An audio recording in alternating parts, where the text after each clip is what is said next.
जय श्री राम दोस्तों, आपका स्वागत है ममता हिंदी कहानियां चैनल में। यहाँ पर आपको मिलेंगी दिल को छू जाने वाली प्रेरणादायक कहानियां। अगर आपको हमारी कहानियां पसंद आए तो वीडियो को लाइक करें, चैनल को सब्सक्राइब करें और अपने सुझाव कमेंट में जरूर दें। आपके सहयोग से आपका अपना चैनल ज्यादा से ज्यादा लोगों तक पहुंच पाए। धन्यवाद।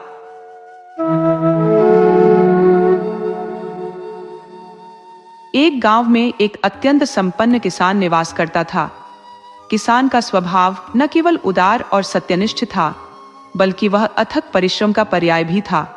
प्रतिदिन वह अपने खेतों की ओर प्रस्थान करता और संपूर्ण दिवस परिश्रम में रत रहता। उसकी कृषि भूमि विशाल थी, जहां उसके सेवक भी कार्यरत थे। किसान अपने सेवकों के साथ अद्भुत सद्भावना और स्नेहपूर्ण व्यवहार करता था। जब भी उनके जीवन में कोई कठिनाई आती, वह उनके साथ खड़ा रहता। यही कारण था कि सेवक ही नहीं, बल्कि समूचा गांव उसका आदर करता था। किसान न केवल गुणवान था, बल्कि न्यायप्रिय भी था। गांव में जब भी किसी विवाद के निपटारे हेतु पंचायत आयोजित होती, सभी किसान को सरपंच के रूप में चुनते। किसान का एकमात्र पुत्र था जारुओल। जारुअल शारीरिक सौष्ठव और आकर्षण का प्रतिमान था। उसका उज्जवल वर्ण, चौड़ा वक्षस्थल और सुदृढ़ कद काठी उसे अद्वितीय बनाते थे। 20 वर्षीय जारुअल की छवि पर गांव की प्रत्येक युवती मुग्ध थी। हर लड़की मन ही मन यह कामना करती कि जारुअल ही उसका जीवन साथी बने। इन युवतियों में मोहिनी भी थी। मोहिनी सौंदर्य की दृष्टि से तो आकर्षक थी, परंतु उसके स्वभाव में कठोरता और जिद्दीपन था। उसकी इच्छाएं दृढ़ होती थी और वह उन्हें पूरा करने के लिए कुछ भी कर गुजरती थी।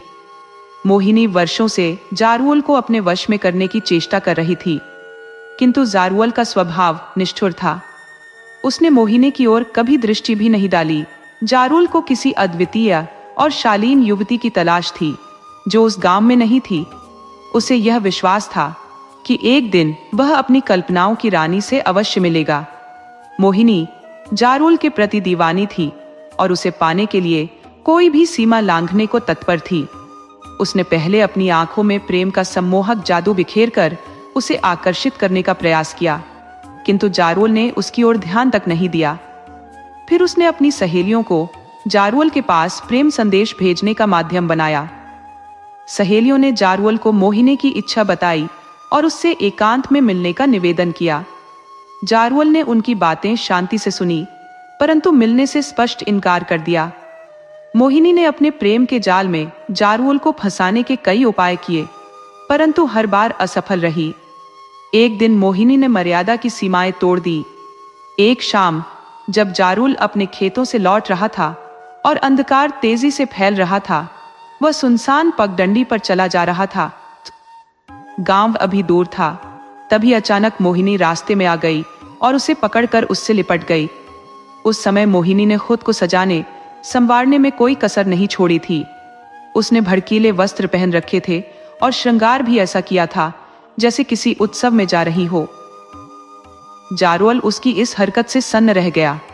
उसने मोहिनी को खुद से अलग करने की हर संभव कोशिश की, लेकिन मोहिनी जैसे किसी सनक में थी। जब वह उसका एक हाथ हटाता तो मोहिनी दूसरा हाथ उसकी गर्दन में डाल देती। दूसरा हाथ छुड़ाने पर पहले हाथ से उसे फिर से जकड़ लेती। उसकी स्थिति किसी उन्मादी की तरह हो गई थी। वह कभी जारुअल को चूमने की कोशिश करती तो कभी अपना शरीर उससे सटाने लगती। उसकी आंखों में वासना का सैलाब उफान मार रहा था। जारुअल ने महसूस किया कि मोहिनी को समझाना बेकार है। उसने अपने पूरे जोर से उसे खुद से अलग किया और गुस्से में उसे दूर धकेल दिया। जारुअल के धक्के से मोहिनी दूर गिर पड़ी। इस अपमान को मोहिनी सहन नहीं कर पाई। उसने वहीं बदला लेने का फैसला कर लिया। उसने अपने कपड़े फाड़ डाले, बाल बिखेर लिए और जोर जोर से चिल्लाने लगी। उसकी आवाज में झूठे आरोपों का तूफान था। वह चिल्लाकर जारुअल पर अपनी इज्जत लूटने का इल्जाम लगाने लगी। मोहिनी की चीख पुकार सुनकर कुछ राहगीर वहां जमा हो गए। जब उन्होंने उसके फटे कपड़े और अस्त व्यस्त हालत देखी तो मोहिनी की बातों पर भरोसा कर लिया। मोहिनी सुंदर तो थी ही और जारुअल भी युवा था। ऐसे में मोहिनी का जाल काम कर गया। जारवल कुछ नहीं बोला, पर चुपचाप घर लौट गया। रात तक यह खबर पूरे गांव में आग की तरह फैल गई। गांव के कुछ लोग मोहिनी की असलियत जानते थे, जिनमें उसकी सहेलियों के परिवार भी शामिल थे। यही लोग जारुल के पक्ष में खड़े थे, लेकिन मोहिनी ने ऐसा कुचक्र रचा था कि गांव के ज्यादातर लोग उसकी तरफदारी कर रहे थे और जारुल को दोषी ठहरा रहे थे। यह खबर धनी किसान तक भी पहुंच गई। वह अपने बेटे को भली भांति जानता था, लेकिन इस मामले में वह सीधा हस्तक्षेप नहीं कर सकता था। गांव की परंपरा के अनुसार अगले दिन पंचायत बैठाई गई। गांव वालों का धनी किसान पर पूरा विश्वास था। मामला उसके बेटे से जुड़ा होने के बावजूद उन्होंने उसे ही सरपंच बनाया। अगले दिन गांव के चौपाल पर पंचायत का आयोजन हुआ। गांव के लगभग सभी लोग वहां उपस्थित थे। मामला गंभीर था और मोहिनी से संबंधित होने के कारण पंचायत में बड़ी संख्या में महिलाएं भी आई थी। पंचायत में एक तख्त पर 4 पंच बैठे थे और उनके बीच धनी किसान सरपंच बनकर बैठा था। हमेशा प्रसन्न रहने वाला धनी किसान आज हृदय से दुखी था। वह जानता था कि उसका बेटा जारुल निर्दोष है, लेकिन उसे पंचों की राय के अनुसार न्याय करना था। पंचों ने सबसे पहले मोहिनी को बुलाया और उससे सारी बातें बताने को कहा। मोहिनी सबसे पीछे बैठी थी। वह अपने स्थान से उठी और पंचों के सामने आकर फपक फपक कर रोने लगी। पंचों ने उसे ढाढ़स बंधाया और न्याय करने का आश्वासन दिया तथा निडर होकर सच्चाई बयान करने को कहा। मोहिनी कुछ देर चुपचाप खड़ी रही। इसके बाद उसने जारुल की तरफ संकेत करते हुए बताया कि वह शाम को दिशा मैदान से लौट रही थी। रात का अंधेरा धीरे धीरे बढ़ रहा था। ऐसे में न जाने कहां से जारुल आ गया और सुनसान क्षेत्र में अकेला पाकर उसे पकड़ लिया और बुरी नीयत से उसके साथ छेड़खानी करने लगा। उसके मना करने पर वह क्रोधित हो गया और जोर जबरदस्ती पर उतर आया। उसने उसके कपड़े फाड़ डाले और इसके बाद मोहिनी ने आगे की बात जानबूझकर अधूरी छोड़ दी और पुनः सिसकने लगी। उसने सिसकते हुए उन लोगों के नाम भी बता दिए जिन्होंने उसे पिछली रात अस्त व्यस्त हालत में देखा था। पंचों ने मोहिनी को बैठने के लिए कहा और एक एक करके उन लोगों को गवाह के रूप में बुलाना आरंभ किया जिन्होंने मोहिनी को अस्त व्यस्त स्थिति में देखा था। पहले गवाह ने बताया कि पिछले दिन जब वह अपने खेत से लौट रहा था तो उसे शाम हो गई थी और रात का अंधेरा बढ़ रहा था। इसी समय उसने देखा कि मोहिनी जमीन पर अस्त व्यस्त स्थिति में पड़ी थी और चीख चीख कर जारुल पर इज्जत लूटने का आरोप लगा रही थी। जारुल वहीं पास ही खड़ा था, लेकिन कुछ बोल नहीं रहा था। पहले गवाह के बाद दूसरे, तीसरे और फिर चौथे गवाह को बुलाया गया। सभी के बयान पहले गवाह के समान थे। सभी ने एक ही बात बताई थी कि मोहिनी अस्त व्यस्त स्थिति में जमीन पर पड़ी थी और चीख चीख कर जारुल पर इज्जत लूटने का आरोप लगा रही थी। अंत में जारुल को बुलाया गया। वह अधिक कुछ नहीं बोला। उसने बस इतना कहा कि मोहिनी उसके पीछे बहुत दिनों से पड़ी थी। उस दिन मोहिनी सभी हदें पार करते हुए उससे लिपट गई। इस पर उसने उसे धक्का देकर अपने से अलग कर दिया। इसके बाद मोहिनी ने अपने कपड़े फाड़ डाले, बाल बिखेर लिए और चिल्लाने लगी। मोहिनी की बात की तो 4 लोगों ने गवाही दे दी, लेकिन जारुल को ऐसा करते हुए किसी ने नहीं देखा था। अतः उसकी बात सच साबित करने वाला एक भी गवाह नहीं था। जारुल ने अपनी बात भी इस ढंग से कही थी कि पंचों को उस पर विश्वास नहीं हो रहा था। दूसरी तरफ मोहिनी की बातों में पंचों को सच्चाई दिखाई दे रही थी। मोहिनी ने झूठा आरोप लगाकर उसे गांव से निकलवाया था। मोहिनी समझती थी कि उसके आरोप से पंचायत उसका पक्ष लेगी और जारुल से उसका विवाह करवा देगी, लेकिन सब कुछ उलटा हो गया। जारुल उसके साथ ही पूरे गांव को छोड़कर चला गया। जारुल बहुत दुखी था। निरपराध होते हुए उसे गांव से निकाला गया था। वह भूखा प्यासा कई दिन और कई रात चलता रहा। जारुल अपने गांव से दूर, बहुत दूर चला जाना चाहता था। उसे अपने पिता, गांव के धनी किसान से भी कोई लगाव नहीं रह गया था। उन्होंने भी उसके साथ न्याय नहीं किया था। कई दिन यात्रा करने के बाद जारुल एक सुबह एक नदी के किनारे आ पहुंचा। जंगल के बीच बहने वाली इस नदी के किनारे चट्टान वाले थे। और आसपास बहुत से फलदार वृक्ष लगे थे। जारुल को यह स्थान अच्छा लगा और उसने यहाँ कुछ समय ठहरने का निश्चय किया। उसने आसपास के वृक्षों के फल तोड़कर खाए और नदी का पानी पीकर एक चट्टान पर लेट गया। जारुल बहुत थका हुआ था, अतः लेटते ही उसे नींद आ गई। जारुल कब तक सोता रहा इसका उसे पता ही नहीं चला, लेकिन जब उसकी आंख खुली तो शाम हो चुकी थी और रात का अंधेरा तेजी से बढ़ रहा था। जारुल उठकर बैठ गया और उसने सुस्ती दूर करने के लिए दोनों हाथ ऊपर उठाकर जोरदार अंगड़ाई ली। दिन भर सोने के कारण उसकी थकान उतर गई थी और अब वह अपने को तरोताजा अनुभव कर रहा था। जारुल से कुछ दूरी पर खड़ी एक दानवी उसे बड़े ध्यान से देख रही थी। दानवी का शरीर एक बड़े वृक्ष जैसा था और वह बहुत कुरूप थी। उसका पति एक लंबे समय के लिए बाहर गया हुआ था। उस दानवी को एक पुरुष की तलाश थी। ऐसे में जारुल को देखकर उसकी आंखों में चमक आ गई। दानवी बहुत बुद्धिमान थी।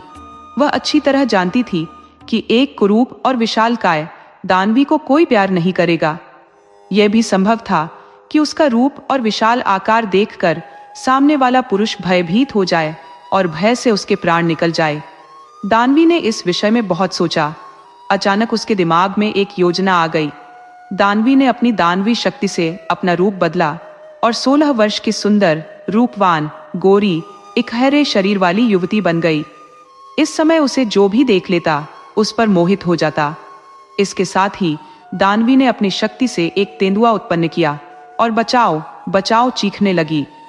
जारुल अब भी उठकर बैठा ही था कि उसके कानों से किसी युवती की बचाओ बचाओ की कातर आवाज टकराई। जारुल खड़ा हो गया। उसने अपने चारों ओर सावधान होकर दृष्टि दौड़ाई। जारुल ने जो कुछ देखा तो देखता ही रह गया। उसे कुछ दूरी पर एक अनिंद्य सुंदरी भयभीत खड़ी थी और एक कद्दावर तेंदुआ उस पर हमला करने जा रहा था। जारुल ताकतवर और साहसी था। उसने पल भर में तेंदुए से टकराने का निर्णय ले लिया और दौड़कर तेंदुए से जा भिड़ा। तेंदुआ बड़ा चालाक और ताकतवर था।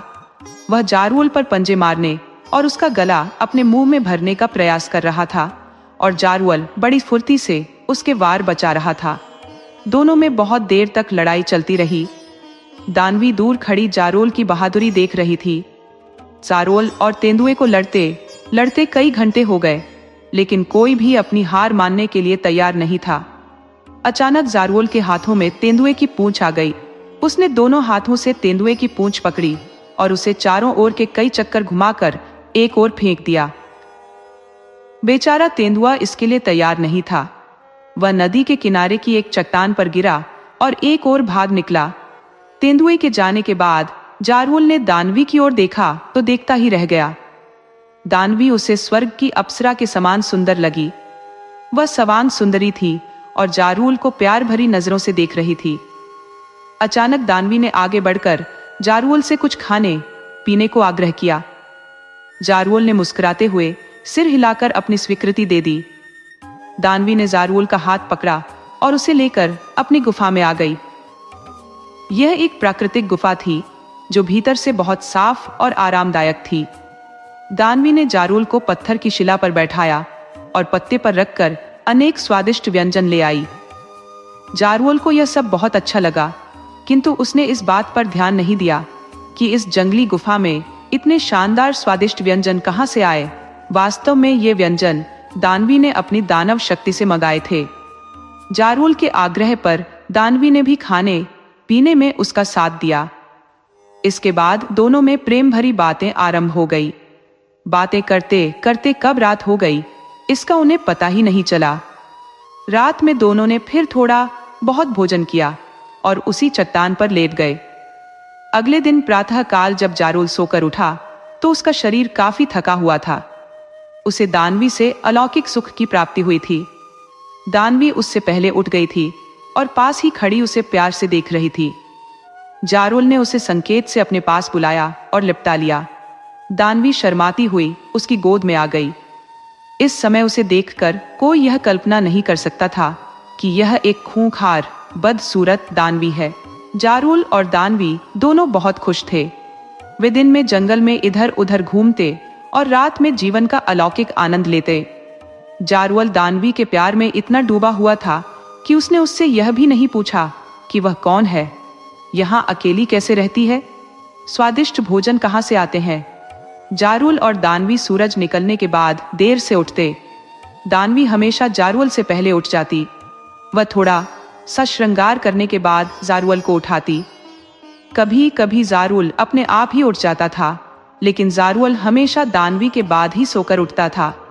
इसके बाद दोनों थोड़ा बहुत खाते पीते और खुले जंगल में आ जाते। इस जंगल में बहुत सी प्राकृतिक गुफाएं, पर्वत, झरने और तरह तरह के पशु पक्षी तथा फल वाले वृक्ष थे।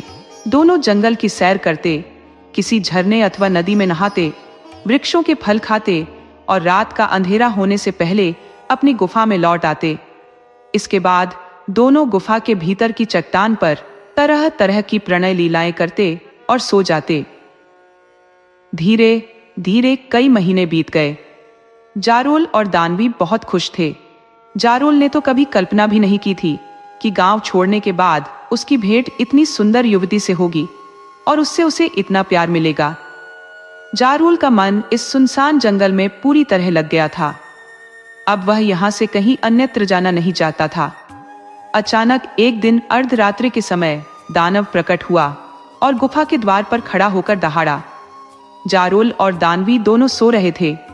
दानव की आवाज से जारुल की नींद तो नहीं टूटी, लेकिन दानवी घबराकर उठ बैठी। उसने दानव की आवाज पहचान ली थी। खतरा सिर पर था। दानव कभी भी गुफा के भीतर आ सकता था। ऐसी स्थिति में जारुल की मौत निश्चित थी। दानवी अपने दानव को अच्छी तरह जानती थी। वह किसी भी कीमत पर मानव को जिंदा नहीं छोड़ता था, और फिर अपनी दानवी के साथ जीवन का सुख लूटने वाले को तो जीवित छोड़ने का प्रश्न ही नहीं उठता था। दानवी ने पल भर में ही सब कुछ तय कर लिया। उसने अपनी दानवी शक्ति से पुनः विशाल शरीर धारण किया। सोते हुए जारुल को अचेत करके गुफा के भीतर एक सुरक्षित स्थान पर छिपाया और गुफा के द्वार पर आ गई। दानव लंबे समय बाद लौटा था, अतः दानवी ने उसे देखते ही अपने सीने से लगा लिया और गुफा के भीतर ले आई। दानवी पूरी तरह सामान्य लग रही थी, अतः दानव ने उस पर किसी प्रकार का शक नहीं किया और उससे थोड़ी बहुत छेड़खानी करने के बाद सो गया। दानवी अपने दानव के साथ कुछ समय तक लिपटी हुई इस प्रकार पड़ी रही, मानो वह भी उसके साथ सो रही हो, किंतु वह सोई नहीं थी। जैसे ही दानव के गहरी नींद के खर्राटे बजने लगे, दानवी उठी और जारुल के पास पहुंच गई। उसने जारुल को एक छोटे बच्चे के समान अपने कंधे पर लादा और गुफा के बाहर आ गई। दानवी को जंगल की सभी गुफाओं की जानकारी थी। उसने अपनी गुफा से काफी दूरी की एक गुफा में ले जाकर जारुल को लिटाया और दानव के पास वापस आ गई। दानवी ने चलते समय नई गुफा के द्वार पर एक बड़ा पत्थर रख दिया था, जिससे जारुल जंगली हिंसक जीवों से बचा रहे। दानव 3 दिन और 3 रात सोता रहा। चौथे दिन वह दोपहर के बाद उठा और दानवी को प्यार करने के बाद फिर सो गया। इस बीच दानवी अपनी गुफा में ही रही। वह जानती थी कि दानव लंबे समय बाद लौटा है, अतः उसे कभी भी उसकी जरूरत पड़ सकती है। दानव चौथे दिन अर्धरात्रि के बाद पुनः उठा और दानवी को प्यार करने के बाद गुफा से बाहर निकला और जंगल में खो गया। दानव को जंगली जीवों का मांस खाने की आदत थी। धीरे धीरे दानव का पहले जैसा क्रम बन गया। वह अर्धरात्रि के कुछ पहले गुफा से निकलता, वन्य जीवों को मारता, खाता और प्रातःकाल अपनी गुफा में आकर सो जाता और रात तक सोता रहता। कभी कभी वह दिन में उठ जाता और दानवी को प्यार करता। दानव अपनी दानवी को बहुत प्यार करता था, लेकिन दानव और जारुल के प्यार में बहुत अंतर था। दानव अपने शरीर की भूख मिटाने के लिए दानवी से प्यार करता था और जारुल का प्यार दानवी के शरीर की भूख मिटाता था। अतः दानवी जारुल को हृदय से प्यार करने लगी थी। उसकी दिनचर्या अब बदल गई थी।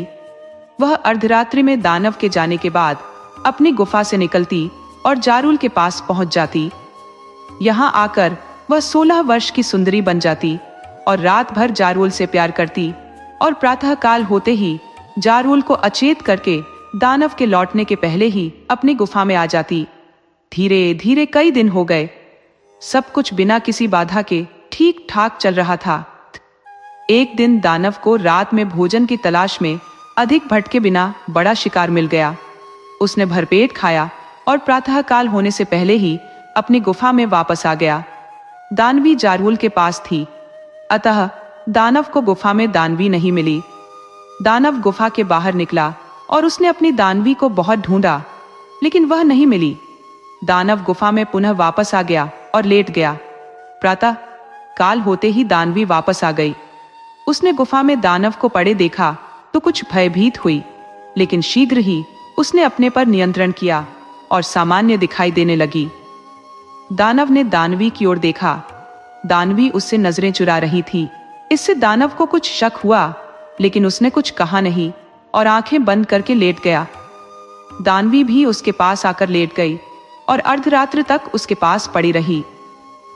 अर्धरात्रि होते ही हमेशा की तरह दानव उठा और गुफा के बाहर निकल गया, किंतु वह अधिक दूर नहीं गया, बल्कि गुफा से कुछ दूर जाकर एक मोटे वृक्ष के पीछे छिपकर खड़ा हो गया। दानवी को इसकी जानकारी नहीं थी। उसने दानव के जाने के बाद 16 वर्ष की सुंदर बाला का रूप धारण किया और जारवुल की गुफा की ओर चल पड़ी। दानव ने दानवी का नया रूप देखा तो उसका शक पक्का हो गया। उसने दानवी से कुछ नहीं कहा और उसके पीछे पीछे चल पड़ा। दानवी सीधी जारवुल की गुफा में पहुंची और उसने जारवुल को उठाया। आज उसका इरादा जारवुल को सब कुछ साफ साफ बता देने का था। आज वह जारवुल को यह बताने आई थी कि वह एक दानवी है। उसका दानव बाहर से लौट आया है। दानव बहुत खतरनाक है, अतः वह जंगल छोड़कर कहीं दूर चला जाए। जारवुल ने उठते ही दानवी को अपने सीने से लगा लिया और उसे प्यार करने लगा।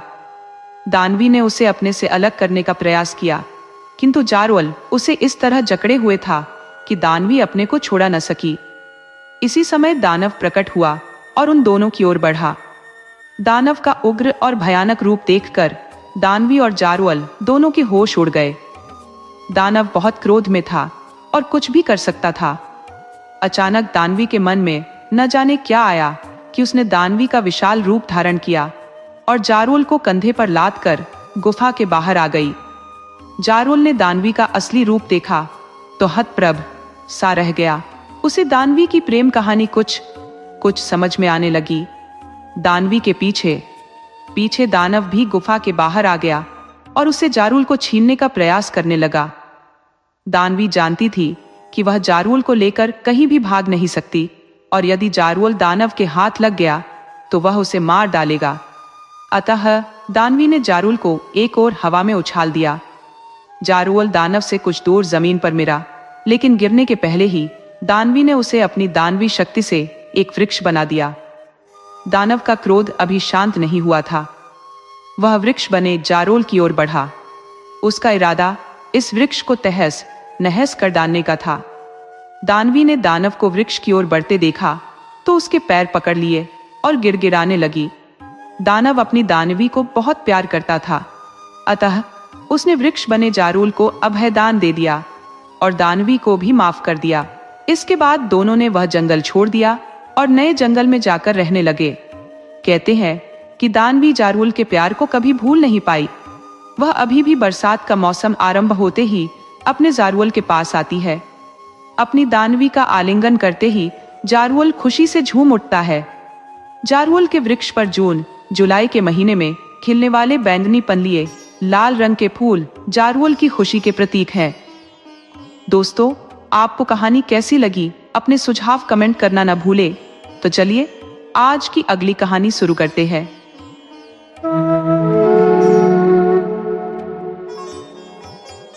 एक राजा की दो पत्नियां थी, एक बड़ी रानी और दूसरी छोटी रानी। घर में बड़ी रानी का ही वर्चस्व था। छोटी रानी को अनदेखा और अपमानित किया जाता था। यहाँ तक कि राजा भी छोटी रानी के प्रति उदासीनता का रवैया अपनाए हुए थे। छोटी रानी का जीवन विषम परिस्थितियों में बीत रहा था। छोटी रानी के दो पुत्र थे, शीत और बसंत। राजा अपने इन पुत्रों की भी उपेक्षा करते थे। बच्चों को न तो पौष्टिक आहार मिलता, न ही ढंग के वस्त्र। साथ ही उन्हें बड़ी माँ की तीखी और अपमानजनक बातें भी सहनी पड़ती थी। छोटी रानी इस सब को चुपचाप देखती और सहती रहती, लेकिन बड़ी रानी को यह भी कम प्रतीत होता। वह लगातार छोटी रानी को नीचा दिखाने के अवसर तलाशती रहती थी। एक दिन दोनों रानियां नदी में स्नान के लिए गईं। बड़ी रानी ने अपनी मीठी बोली से छोटी रानी को फुसलाते हुए कहा, आओ मैं तुम्हारे माथे पर साबुन मल दूं। छोटी रानी को कुछ एहसास नहीं हुआ कि बड़ी रानी अपने छल का जाल बुन चुकी है। साबुन के बहाने उसने एक जादुई दवा की टिकिया उसके माथे पर रगड़ दी। देखते ही देखते छोटी रानी एक तोता बन गई और टी टीन करती हुई उड़ गई। घर लौटकर बड़ी रानी ने घोषणा कर दी, छोटी रानी नदी में डूब गई। राजा ने यह बात मान ली, मानो यह सच हो। राजमहल की समृद्धि जैसे कहीं खो गई। वातावरण में उदासी छा गई। शीत और बसंत गहरे शोक में डूब गए। उधर तोता बनी छोटी रानी उड़ते उड़ते एक अन्य राजा के महल में जा पहुंची। वहां के राजा ने जब उसे देखा तो वह चकित रह गए। सोने जैसा चमकता हुआ तोता, राजा की बेटी बसंत लता ने कहा, पिताजी यह तोता मुझे चाहिए। राजा के आदेश पर तोते को पकड़कर एक सुनहरे पिंजरे में बंद कर दिया गया। समय बीतता गया। इधर बड़ी रानी के 3 पुत्र हुए, लेकिन उनकी स्थिति चिंताजनक थी। सभी बच्चे इतने कमजोर और दुबले थे कि हड्डियों का ढांचा मात्र प्रतीत होते थे। बड़ी रानी ने उनके पोषण के लिए हर संभव प्रयास किए। पुआ, पकवान, मांस, मछली खिलाए, लेकिन उनकी काया में कोई सुधार नहीं हुआ। वे सूखी लकड़ी जैसे ही बने रहे। दूसरी ओर शीत और बसंत को न के बराबर भोजन मिलता था, फिर भी वे स्वस्थ और हृष्ट पुष्ट थे। ये देखकर बड़ी रानी का क्रोध और ईर्ष्या और बढ़ जाती। एक दिन जब शीत और बसंत पाठशाला से लौटे तो उन्होंने बड़ी माँ को आग बबूला देखा। वह उन्हें देखते ही गालियों की झड़ी लगा देती, उनकी ओर चीखती, चिल्लाती और मारने पर उतारू हो जाती। घर में चीजों को इधर उधर फेंकने लगी। यह सब देखकर राजा तुरंत वहां पहुंचे और हैरानी से पूछा, तुम्हें क्या हो गया है? रानी क्रोध में बेकाबू होकर कांपने लगी और दहाड़ते हुए बोली, मेरी सौत के ये दोनों बेटे हमेशा मुझे ताने मारते हैं, बदतमीजी करते हैं। जब तक इनके खून से नहाकर अपना गुस्सा शांत नहीं करूंगी, मेरा दिल ठंडा नहीं होगा। राजा ने बेरुखी से कहा, जैसी तुम्हारी इच्छा। उन्होंने तुरंत जल्लाद को बुलवाया और आदेश दिया, इन दोनों लड़कों को मौत के घाट उतारो और उनका खून रानी को सौंपो। शीत और वसंत फूट फूट कर रोने लगे, लेकिन जल्लाद को तो राजा की आज्ञा का पालन करना था। उसने उनके हाथ पैर बांध दिए और उन्हें बलि के लिए जंगल की ओर ले गया। उनके करुण क्रंदन को सुनने वाला कोई नहीं था। जंगल पहुंचकर जल्लाद ने उनके कपड़े उतरवाकर उन्हें पेड़ की छाल पहना दी। शीत ने दर्द भरे स्वर में कहा, भाई शायद यही हमारी किस्मत में लिखा था। जल्लाद ने उनके बंधन खोल दिए और गहरी सांस लेते हुए बोला, राजकुमारों, मैं आपकी जान कैसे ले सकता हूं? मैंने आपको अपनी गोद में पाला है। राजा का आदेश है, लेकिन मेरा दिल ये घिनौना काम नहीं कर सकता। भाग जाओ, इन वक्कल के कपड़ों में कोई तुम्हें पहचान नहीं पाएगा। उसने उन्हें जंगल से बाहर निकलने का रास्ता बताया और खुद राजमहल की ओर लौट गया।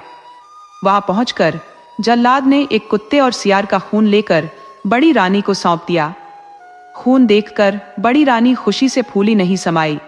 उसने उस खून से स्नान किया और अपनी खुशी में अपने बच्चों को तरह तरह के व्यंजन खिलाए। उधर शीत और वसंत जंगल के घने रास्तों में भटकते रहे। चलते चलते थककर वे एक पेड़ के नीचे बैठ गए। वसंत ने प्यास से बेहाल होकर कहा, भाई अब तो पानी लाकर दो, नहीं तो मुझसे चला नहीं जाएगा।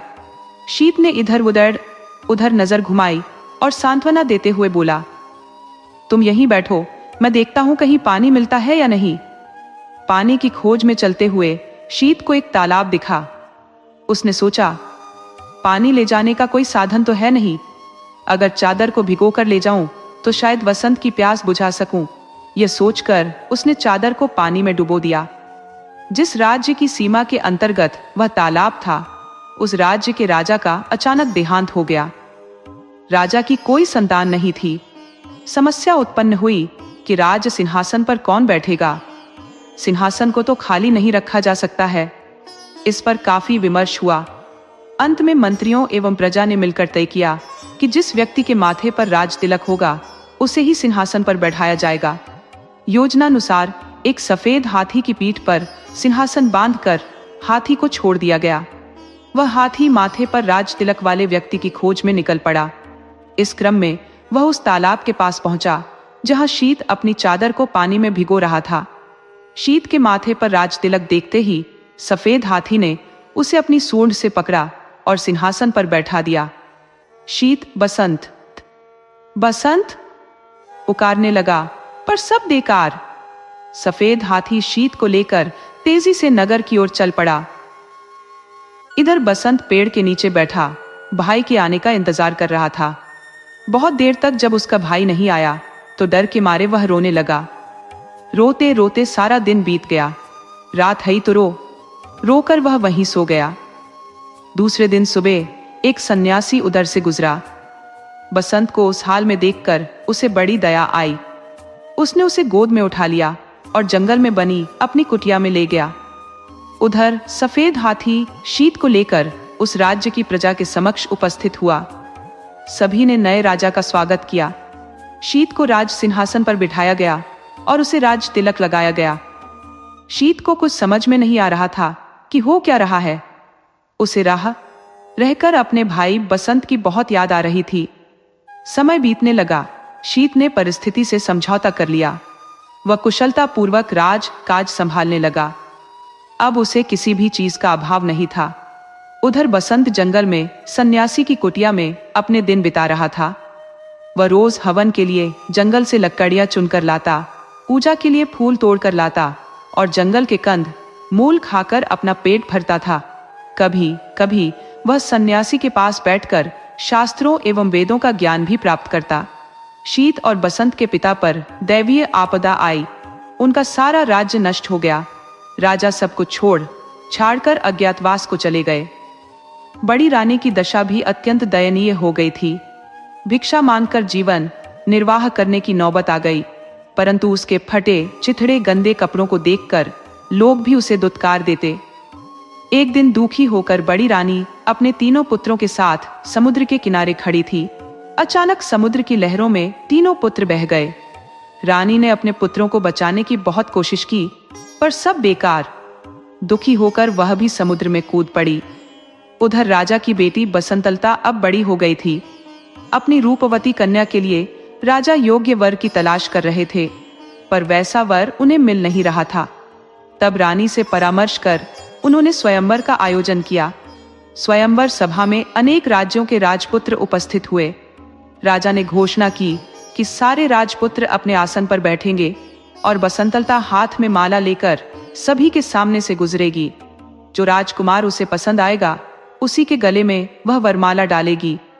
इधर बसंतलता ने स्वयंवर के लिए श्रृंगार करना आरंभ किया। बालों का जूड़ा बनाया, आंखों में काजल लगाया, पांव में आलता लगाया। फिर तोता बनी रानी से पूछा, और मुझे क्या चाहिए? तोते ने कहा, मैं अगर तुम्हारी जगह होती तो पांवों में सोने की पायल पहनती। इससे रुनझुन की बहुत मधुर आवाज आती है। बसंतलता ने सोने की पायल पहन ली। फिर पूछा, बोलो और क्या चाहिए मुझे? तोते ने कहा, अगर मैं तुम्हारी जगह होती तो सोने की जरी वाली साड़ी पहनती। तोते की बात सुन बसंतलता ने सोने की जरी वाली साड़ी पहनी। फिर तोते ने कहा, अब तुम हीरे का हार पहन लो, बहुत सुंदर लगोगी। बसंतलता ने हीरे का हार पहन लिया। फिर पूछा, अब? तोते ने कहा, नाक में मोती की लौंग, कानों में जड़ाऊ कर्णफूल और मांग में हीरे का टीका पहनने से ही नारी का श्रृंगार पूरा होता है। बसंतलता ने सारी चीजें पहन ली। तब तोते ने कहा, सब तो हुआ, पर गजमुक्ता न होने से श्रृंगार तो पूरा होगा ही नहीं। तुम्हारे पास तो गजमुक्ता है ही नहीं। अगर स्वयंवर में आए हुए राजकुमारों में से कोई गजमुक्ता ला दे तो समझना वही तुम्हारे योग्य वर है। यह सुनकर बसंतलता ने सारे साज श्रृंगार उतार दिए और घोषणा करवा दी कि जो राजकुमार उसके लिए गजमुक्ता लाएगा उसी से वह विवाह करेगी। घोषणा सुनते ही सारे राजकुमार गजमुक्ता की खोज में निकल पड़े। राजकुमारों ने सुना था कि सभी हाथियों में गजमुक्ता नहीं होती है। समुद्र के किनारे पाए जाने वाले किसी हाथी में ही गजमुक्ता होती है। अतः सारे राजकुमार समुद्र की ओर चल पड़े। समुद्र के किनारे पहुंचने से पहले ही हाथियों के एक झुंड ने उन पर धावा बोल दिया, जिस कारण अनेक राजपुत्रों के हाथ पैर टूट गए, अनेक घायल हो गए और इस तरह सब हताश निराश होकर वापस लौट गए। कुछ ही दिनों बाद यह समाचार शीत राजा के कानों तक पहुंचा। उसे राजपुत्रों की दुर्दशा पर दया आई और बसंतलता के आचरण पर अत्यंत क्रोध आया। उसने निश्चय किया कि वो बसंतलता के अहंकार को चूर चूर कर देगा। उसने बसंतलता के पिता के राज्य पर आक्रमण कर दिया। बसंतलता के पिता की पराजय हुई। शीत राजा ने बसंतलता को बंदी बना लिया। उधर बसंत सन्यासी की कुटिया में दिन बिता रहा था। सारा दिन इधर उधर घूमता रहता। उसकी कुटिया के पास एक विशाल बरगद का पेड़ था। उसमें एक गुल और एक बुलबुल रहती थी। एक दिन दुखी होकर बसंत उसी पेड़ के नीचे बैठा था। तब उसने उस गुल और बुलबुल को बातचीत करते हुए सुना। गुल ने स्वयंवर की सारी घटनाएं बुलबुल को सुनाई। फिर बोला, कौन जानता है कि इसका क्या परिणाम होगा? बुलबुल ने कहा, क्षीर सागर के किनारे एक दूध पहाड़ है। दूध पहाड़ से क्षीर सागर में दूध गिरता है। उस क्षीर सागर में एक स्वर्ण कमल खिला हुआ है। उस स्वर्ण कमल में एक हाथी रहता है। उसी के सिर में गजमुक्ता है। गुल ने पूछा, लेकिन वहां पहुंचेगा कौन? बुलबुल ने कहा, कोई साहसी राजपुत्र ही वहां पहुंच पाएगा। सारी बातें सुनने के बाद बसंत ने उनसे पूछा, मैं गजमुक्ता लेने जाऊंगा। इस कार्य में तुम दोनों मेरी कुछ सहायता करोगे? जरूर, परंतु तुम पहले सन्यासी के पास जाकर उसका त्रिशूल लेकर आओ। फिर सेमल के पेड़ के पास जाकर राजपुत्र के वस्त्र मांगो। सारी चीजों की प्राप्ति तुम्हें हो जाएगी। गुल और बुलबुल ने उससे कहा।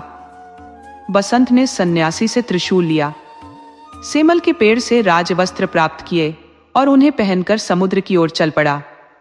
क्षीर सागर पहुंचकर उसने देखा कि स्वर्ण कमल के बीच दूध की तरह सफेद एक हाथी के सिर पर गजमुक्ता है।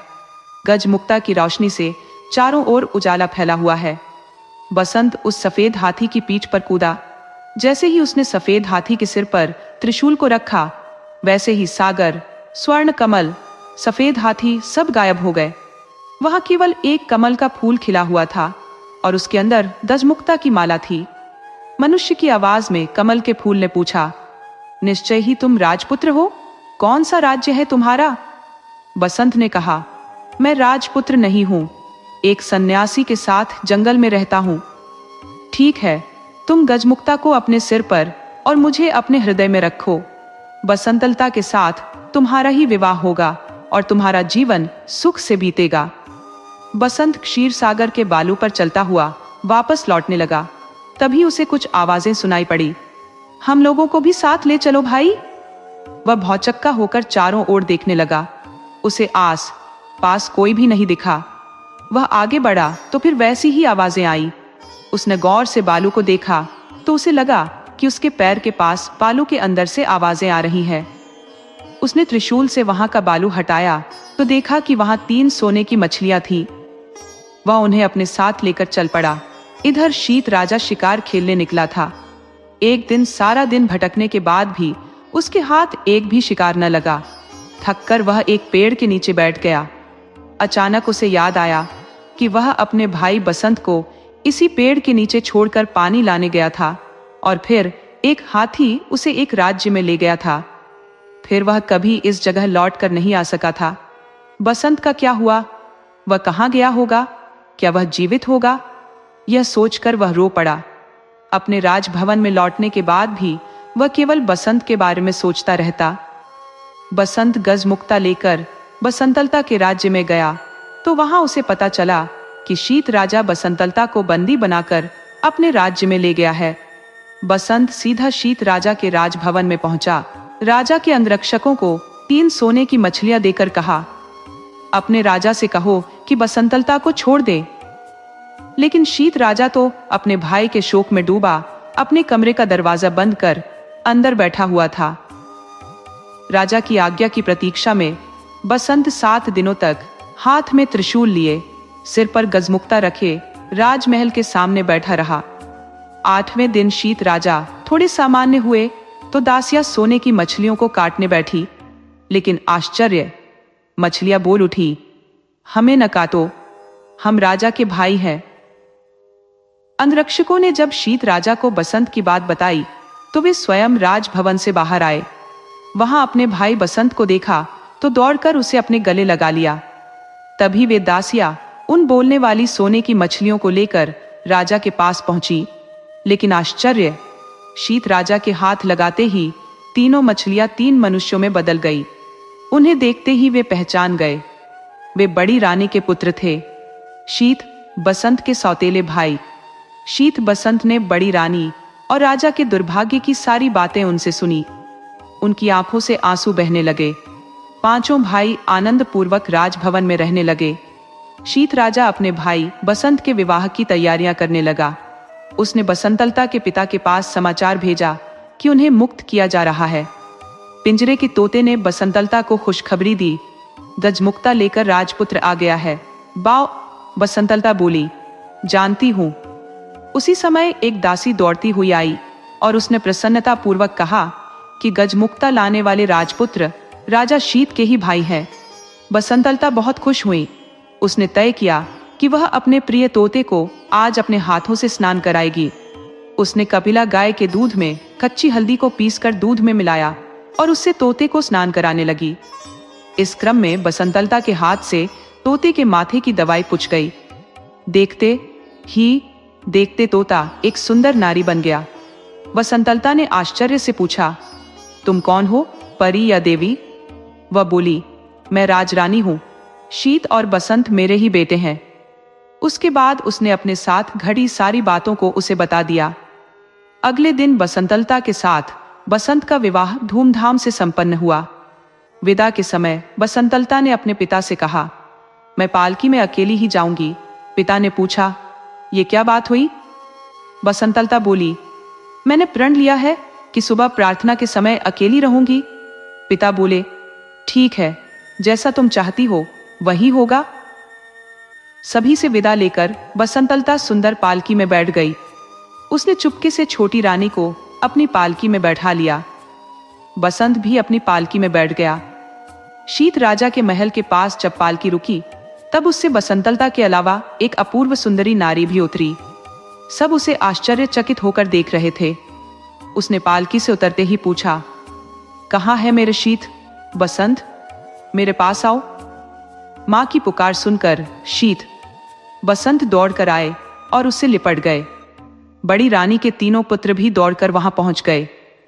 इस सुखद समाचार को सुनकर थोड़े दिनों बाद राजा भी लौट आए।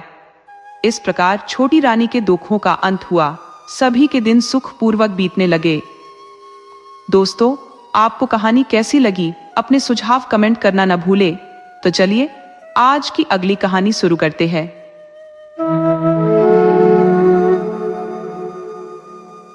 फ्रेडरिक नाम का एक शख्स था जिसकी पत्नी का नाम कैथरीन था।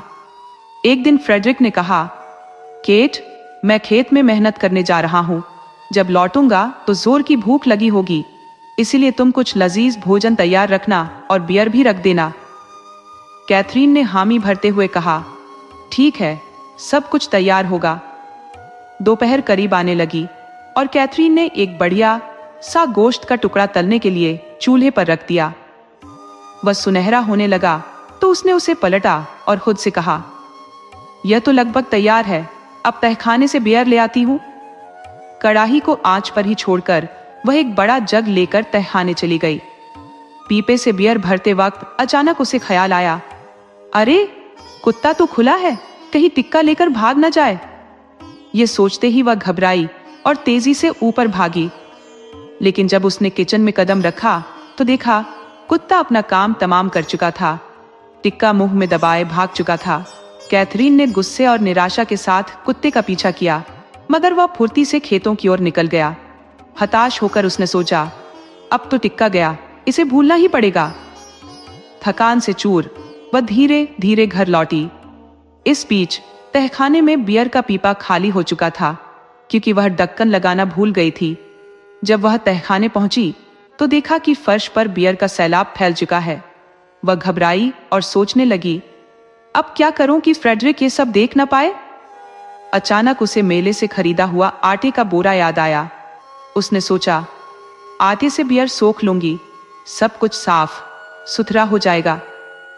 वह आटा लेकर आई, लेकिन गलती से बोरा बियर के जग के ऊपर रख दिया, जिससे बची खुची बियर भी जमीन पर फैल गई। कैथरीन मायूस होकर बड़बड़ाई, एक मुसीबत जाती नहीं कि दूसरी आ जाती है। फिर उसने पूरा आटा जमीन पर फैला दिया और खुद को चतुर समझते हुए संतोष से भर गई। दोपहर में फ्रेडरिक जब घर लौटा तो उसने जोर से आवाज लगाई, केट, क्या पकाया है? कैथरीन ने झिंझकते हुए कहा, अरे फ्रेडरिक, मैंने तो गोश्त का टिक्का बनाया था, पर जब बियर लेने गई तब कुत्ता उसे लेकर चंपत हो गया। मैं कुत्ते के पीछे दौड़ती रही, लेकिन उसी बीच तहखाने में बियर का पूरा पीपा खाली हो गया। फिर मैंने मेले से खरीदा आटे का बोरा उठाकर सोचा कि उससे फर्श को सुखा दूं, पर बोरा जैसे ही उठाया, बियर का जग नीचे गिर गया और बची खुची बियर भी फैल गई। पर हाँ, तहखाना अब साफ सुथरा लग रहा था। फ्रेडरिक गुस्से से बोला, केट, आखिर तुमने ये सब क्यों किया? जब टिक्का तल रही थी तभी बियर लेने क्यों गई? पहले बियर बहा दी, फिर सारा आटा बर्बाद कर दिया। कैथरीन ने लापरवाही से जवाब दिया, फ्रेडरिक, मुझे क्या पता था कि ये सब गलत होगा। अगर तुम्हें इतना मालूम था तो पहले क्यों नहीं बताया? फ्रेडरिक सिर पकड़कर सोचने लगा, अगर मेरी पत्नी ऐसे काम करती रही तो मुझे आगे से ज्यादा समझदारी से काम लेना पड़ेगा। उसके पास घर में काफी सोना था। उसने कैथरीन को बुलाकर कहा, देखो, ये कितने सुंदर पीले बटन है। मैं इन्हें बक्से में रखकर बगीचे में गाड़ दूंगा, पर ध्यान रखना, इन्हें छूना मत। कैथरीन ने झट से कहा, फ्रेडरिक, मैं इन्हें कभी हाथ भी नहीं लगाऊंगी। फ्रेडरिक जैसे ही बाहर गया तभी कुछ फेरी वाले मिट्टी के बर्तन लेकर आए। उन्होंने कैथरीन से पूछा, क्या आप बर्तन खरीदेंगी? कैथरीन बोली, खरीदना तो चाहती हूं, पर मेरे पास पैसे नहीं है। अगर पीले बटन आपके काम आ सकते हैं तो सौदा कर सकती हूं। फेरी वाले चौकन्ने होकर बोले, पीले बटन हमें दिखाओ। कैथरीन ने चालाकी से कहा, बगीचे में जहां मैं बताऊं वहां खोदो, मुझे खुद खोदने की हिम्मत नहीं है। वे शातिर लोग बगीचे में गए, मिट्टी खोदी, और जब देखा कि वे बटन असल में सोना है तो सब निकाल लिया और बदले में ढेर सारे मिट्टी के बर्तन छोड़ गए। कैथरीन उन बर्तनों को बड़े चाव से घर भर में सजाने लगी। जब फ्रेडरिक लौटा तो घर का हाल देखकर आग बबूला हो गया। उसने चिल्लाकर पूछा, ये सब क्या है? कैथरीन ने मासूमियत से जवाब दिया, मैंने ये सब तुम्हारे पीले बटनों से खरीदा, पर मैंने उन्हें नहीं छुआ। फेरी वाले खुद जाकर खोद लाए। फ्रेडरिक सिर पकड़कर बोला, तुम्हें पता भी है वे पीले बटन असल में मेरा सारा सोना थे। तुम ऐसे काम क्यों करती हो? कैथरीन ने सीधे जवाब दिया, मुझे क्या पता था कि इससे नुकसान होगा। अगर इतना जरूरी था तो पहले ही समझा देना चाहिए था। कुछ देर बाद कैथरीन ने सोचा और फ्रेडरिक से बोली, सुनो, अगर हम उन चोरों के पीछे जाए तो शायद अपना सोना वापस पा सके। फ्रेडरिक बोला, ठीक है, कोशिश करते हैं, पर साथ में मक्खन, पनीर वगैरह भी रख लेना, रास्ते में खाने के काम आएगा। कैथरीन ने हामी भरी और दोनों निकल पड़े, पर फ्रेडरिक तेज कदमों से चल रहा था, जबकि उसकी पत्नी पीछे रह गई। वह सोचने लगी, कोई बात नहीं, अच्छा ही है। जब हम लौटेंगे तो मैं घर के पास होंगी, इसलिए कम चलना पड़ेगा। धीरे धीरे वह पहाड़ की चोटी पर पहुंच गई। पहाड़ के एक तरफ एक पतली सी पगडंडी थी, जो इतनी पतली थी कि वहां से निकलने वाली गाड़ियों के पहिए पेड़ के तने से रगड़ते हुए जाते थे। वह बोली, देखो जरा, बेचारे पेड़ कैसे घायल हो गए हैं, पता नहीं कभी ठीक होंगे भी या नहीं। उसने तरस खाकर उन पर मक्खन लगा दिया, जिससे उन्हें उतनी तकलीफ ना हो। जब वह यह दया का काम कर रही थी, तभी टोकरी से पनीर का एक टुकड़ा बाहर गिर गया। कैथरीन ने ढूंढा, पर जब नहीं मिला तो वह बोली, मैं दूसरे टुकड़े को तुम्हें ढूंढने के लिए भेजती हूँ, क्योंकि उसकी टांगें मुझसे पतली है। और उसने दूसरे टुकड़े को भी लुढ़का दिया। वह पहाड़ी से लुढ़कता हुआ नीचे कहाँ गया, किसी को पता नहीं चला, पर वह यही कहती रही कि उसे लगता है कि दोनों टुकड़े रास्ता जानते हैं, इसलिए उसके पीछे पीछे आ जाएंगे। वह उनकी इंतजार में सारा दिन वहां नहीं रुक सकती थी। आखिर वह फ्रेडरिक के पास पहुंच गई। पत्नी को देखते ही उसने कुछ खाने के लिए मांगा। केट ने सूखी डबल रोटी दे दी। ये पूछने पर कि मक्खन, पनीर कहाँ है, उसने जवाब दिया कि मक्खन मैंने गाड़ियों के पहियों से घायल पेड़ों पर लगा दिया। पनीर का एक टुकड़ा भाग गया था तो दूसरे को मैंने उसे ढूंढने भेज दिया। लगता है दोनों कहीं साथ साथ होंगे। उसका पति बोला, तुम ऐसी बेवकूफी की बातें क्यों करती हो? पत्नी ने जवाब दिया, ऐसा क्यों कह रहे हो? क्या तुमने मुझे ऐसा न करने को कहा था? खैर, दोनों ने मिलकर सूखी डबल रोटी खाई। फिर पति बोला, केट, उम्मीद है कि तुम आते वक्त दरवाजे पर ताला लगा आई थी। उसने जवाब दिया, नहीं, तुमने मुझसे कहा ही नहीं था। नियरे, फ्रेडरिक ने कहा, तुम आगे जाने से पहले घर लौटो और दरवाजा बंद करके आओ। साथ में कुछ खाने के लिए भी ले आना। कैथरीन ने वही किया जो पति ने कहा था। जाते वक्त रास्ते में सोचती रही कि फ्रेडरिक कुछ खाने के लिए मांग रहे थे, पर मुझे लगता है उन्हें मक्खन, पनीर वगैरह का ज्यादा शौक नहीं है, बल्कि कई बार मैंने उन्हें मेवा और सिरका खाते पीते देखा है। मैं वहीं ले जाऊंगी। घर पहुंचकर उसने पीछे के दरवाजे की चिटकनी लगाई और बाहर के दरवाजे के कब्जे निकाल लिए, क्योंकि उसने सोचा कि फ्रेडरिक ने दरवाजे का ताला लगाने को कहा था, पर अगर इसे साथ ही ले जाऊं तो सबसे ज्यादा सुरक्षित रहेगा। ये सब करते करते उसे काफी देर हो गई। पति के पास पहुंचते ही वह चिल्लाकर बोली, देखो, मैं दरवाजा ही साथ ले आई। अब तुम जितना चाहो ध्यान रख सकते हो। फ्रेडरिक बोला, हे भगवान, मेरी पत्नी कितनी होशियार है। अरे, मैंने तुम्हें घर बंद करने के लिए भेजा और तुम दरवाजा ही उतार लाई, जिससे जो चाहे अंदर जाना आना कर सके। खैर, जब लेकर आई हो तो तुम ही इसे उठाओ। वह जवाब में बोली, ठीक है, दरवाजा तो मैं उठा लूंगी, पर साथ में मेवा और सिरका नहीं उठाऊंगी, नहीं तो वजन बढ़ जाएगा। हाँ, इन्हें दरवाजे के साथ बांध देती हूँ। फ्रेडरिक ने कोई ऐतराज नहीं किया और वे चोरों को ढूंढने के लिए जंगल में चले गए, पर उन्हें वे नहीं मिले। जब अंधेरा होने लगा तब रात बिताने के लिए वे एक पेड़ पर चढ़ गए। वे अभी चढ़े ही थे कि वे बदमाश आ गए जिन्हें ये ढूंढ रहे थे। वे लोग सचमुच बड़े दुष्ट थे और चीज के खोने से पहले उसे ढूंढ निकालते थे। वे थके हुए थे सो पेड़ के नीचे आकर बैठ गए। इसी पेड़ पर ऊपर पति पत्नी थे। बदमाशों ने आग जलाई। फ्रेडरिक दूसरी तरफ से उतरा और कुछ पत्थर बटोर कर वापस ऊपर आ गया। वे उन पत्थरों को चोरों के सिर पर फेंकते रहे, पर चोर बोले कि सुबह होने वाली है, इसलिए हवा से सेब गिर रहे हैं। कंधे पर दरवाजा रखे कैथरीन धकने लगी, पर उसे लगा कि वजन शायद मेवा का है। वह धीरे से बोली, फ्रेडरिक, मुझे मेवा फेंकनी पड़ेगी। पति ने कहा, नहीं, अभी नहीं, उन्हें हमारे बारे में पता चल जाएगा। मैं कुछ नहीं कर सकती, इन्हें फेंकना ही होगा। अगर फेंकना ही है तो जल्दी से फेंको। डालियों में से होती हुई मेवा नीचे गिरने लगी। चोर बोले, ओले गिर रहे हैं। थोड़ी देर बाद कैथरीन को लगा दरवाजा अब भी भारी है। उसने पति से फुसफुसाकर कहा, मुझे सिरका भी फेंकना पड़ेगा। वह बोला, नहीं, हम पकड़े जाएंगे। वह कहने लगी, क्या करूं, फेंकना ही पड़ेगा, और गिरा दिया। चोर कहने लगे, ओह, कितनी ओस पड़ रही है। अब जाकर कैथरीन के दिमाग में आया कि यह तो दरवाजा ही भारी है। उसने पति से कहा, मुझे दरवाजा फेंकना पड़ेगा। वह खुशामद करता रहा, ऐसा मत करो, उन्हें हमारे बारे में पता चल जाएगा। पर उसने दरवाजा छोड़ दिया और वह जाकर चोरों पर जा गिरा। उनकी समझ में नहीं आया कि यह क्या हुआ। वे सारा सोना छोड़कर जितनी तेजी से भाग सकते थे भागे। जब फ्रेडरिक और कैथरीन पेड़ पर से नीचे उतरे तो उन्हें अपना सारा सोना मिल गया।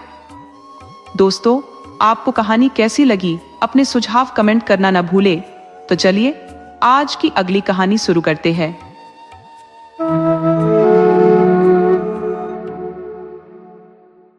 बगीचे के मध्य में गुलाब का एक बेहद आकर्षक पौधा था, जिसके सबसे सुंदर फूल में एक नन्हा सा बौना रहता था। वह इतना छोटा था कि उसे आम इंसानी आंखों से देख पाना नामुमकिन था। हर एक पत्ती को वह अपने सोने का ठिकाना बना लेता था। उसकी मासूमियत और रूप किसी छोटे बच्चे जैसा प्यारा था, और उसके कंधों से एड़ी तक रंग बिरंगे चमचमाते पंख फैले हुए थे। उसके सोने की जगह पर हमेशा भीनी खुशबू फैली रहती थी, और वहां की दीवारें गुलाब की कोमल पंखुड़ियों जैसी स्वच्छ और पारदर्शी थी। वह छोटा बौना दिन भर की गर्माहट भरी धूप में यहाँ वहां उड़ता फिरता था। वह बगीचे के हर फूल के पास जाता, तितलियों की पीठ पर सवारी का लुत्फ उठाता और नींबू के पत्तों पर बनी रेखाओं को पगडंडियों की तरह नापता रहता। उसे ये पत्तियों की नसें कभी न खत्म होने वाले रास्तों सी जान पड़ती।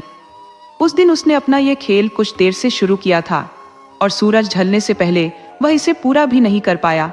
रात हो चुकी थी, ठंड बढ़ने लगी थी, ओस की बूंदें गिरने लगी थी और हवा भी चलने लगी थी। वह बेचारा जल्दी से जल्दी अपने गुलाब के फूल में लौटना चाहता था, पर गुलाब की पंखुड़ियां रात के लिए बंद हो चुकी थी। वह आसपास मंडराता रहा, पर एक भी फूल खुला नहीं मिला। बेचारे बौने को डर सताने लगा। उसने आज तक हर रात गुलाब की पत्तियों की नरम गोद में आराम से बिताई थी, कभी भी बाहर अंधेरे में नहीं रहा था। उसने घबराहट में बुदबुदाना शुरू कर दिया, ओह, अब तो मैं मर ही जाऊंगा। बगीचे के एक छोर पर एक हरी भरी बेली वाली जालीदार जगह थी, जिस पर रंगीन बिगुल जैसे फूल खिले हुए थे। बौने ने सोचा कि वह इनमें से किसी एक के अंदर जाकर रात बिता लेगा। वह उस ठंडी शांत छाया की ओर बढ़ा, मगर वहां पहले से ही कोई मौजूद था। वहां एक नौजवान और एक युवती, दोनों ही बेहद सुंदर, एक बेंच पर एक दूसरे से सटे बैठे थे। उनकी ख्वाहिश थी कि वो कभी अलग न हो, क्योंकि वे एक दूसरे से बेइंतहा मोहब्बत करते थे। नौजवान ने गहरी सांस लेते हुए कहा, हमें अब बिछड़ना होगा। तुम्हारा भाई हमारे प्यार को बर्दाश्त नहीं कर पा रहा, इसीलिए उसने मुझे यहाँ से बहुत दूर भेजने का इरादा कर लिया है। मैं उसकी फरमाइश पर दूर, बहुत दूर, पहाड़ों के उस पार जा रहा हूँ। अलविदा मेरी प्यारी पत्नी, क्योंकि तुम मेरी जीवन संगिनी ही हो।